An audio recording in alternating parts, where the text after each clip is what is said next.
I would love to talk briefly about an artist being vulnerable, being seen, being heard, being celebrated, being critiqued. And this is something that I just did.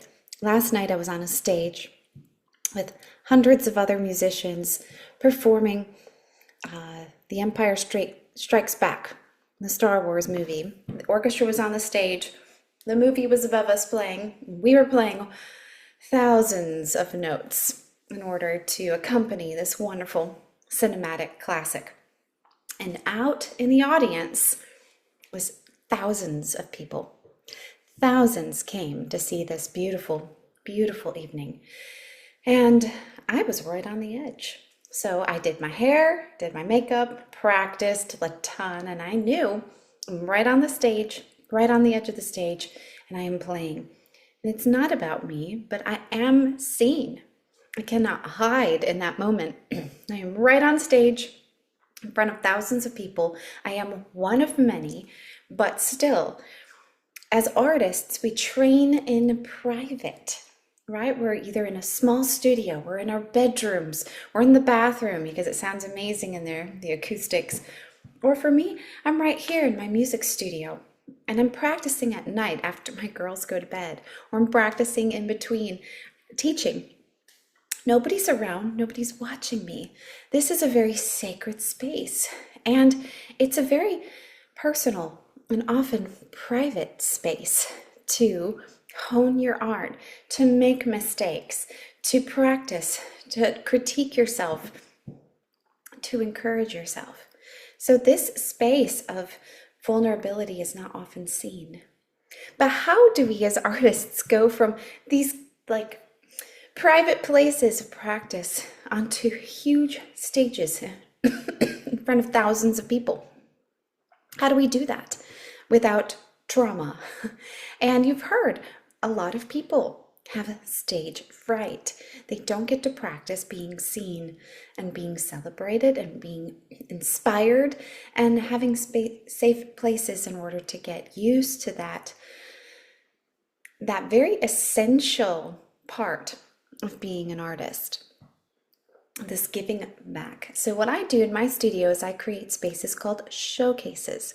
And I like to think of them as show and tell, but for violin.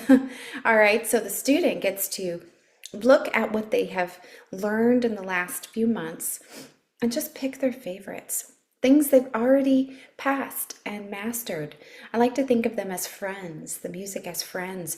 Which one of these was a closer friend than the others?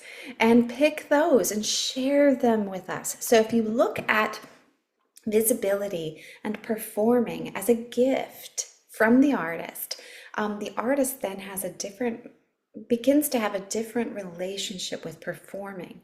And so the students get to pick what they want. I will not force them to play certain things. And they get to pick what they want, up to 6 things. And it's their favorites. Sometimes it's stuff we worked on in the lesson, and sometimes it's not. It's a hymn, or it's a piece from orchestra that they really, really love, regardless of whether they have the melody or not in the orchestral piece. They get to bring what lights them up inside, what excites them, what inspires them, and they give it to us as a gift. And so what we do is we just sit around this room right here. Of course, I have food and drinks for the kids and for the adults, but we sit in a circle and we have our violins, and there's no order and there's no program. It's purely inspirationally led. The students come with their books and their music, or many of them play by ear, and they know kind of what they want to share, and then they share. And I don't force them to play. If they choose differently and they came ready to play and then they're all of a sudden not feeling ready to be seen, they do not need to be forced into the middle of the circle to be seen. But those who feel and feel ready to share, they step into courage and vulnerability and they play for us in the middle of the room. Our reaction is celebration. We celebrate them no matter what they bring. And in turn, we we receive inspiration from the artist. And so this beautiful energetic exchange of inspiration and celebration start to flow within the hour that we are together. And you know what happens? Almost everybody shares. And if they don't share this time, they have other times. We have 3 of these in the course of our learning together throughout the year.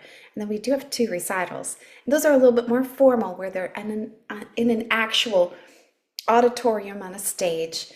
But this kind of setting prepares them to be seen in a timing and in a way that's comfortable for them and their nervous system and where they are in their development. And so, maybe one day they'll be sitting up on a stage in front of thousands of people, playing epic music and enjoying the pure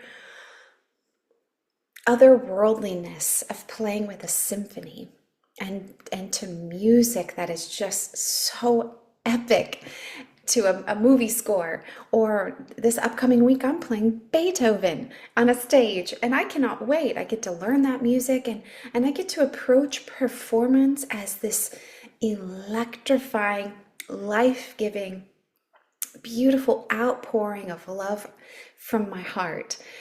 So as an artist, every time I go to perform, I am giving this beautiful, generous gift of sound, of energy, of love, of melody, of harmony. It is a teleporter of all kinds of wonderful, beautiful love.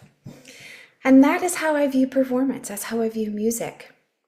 But can we cultivate that in our students?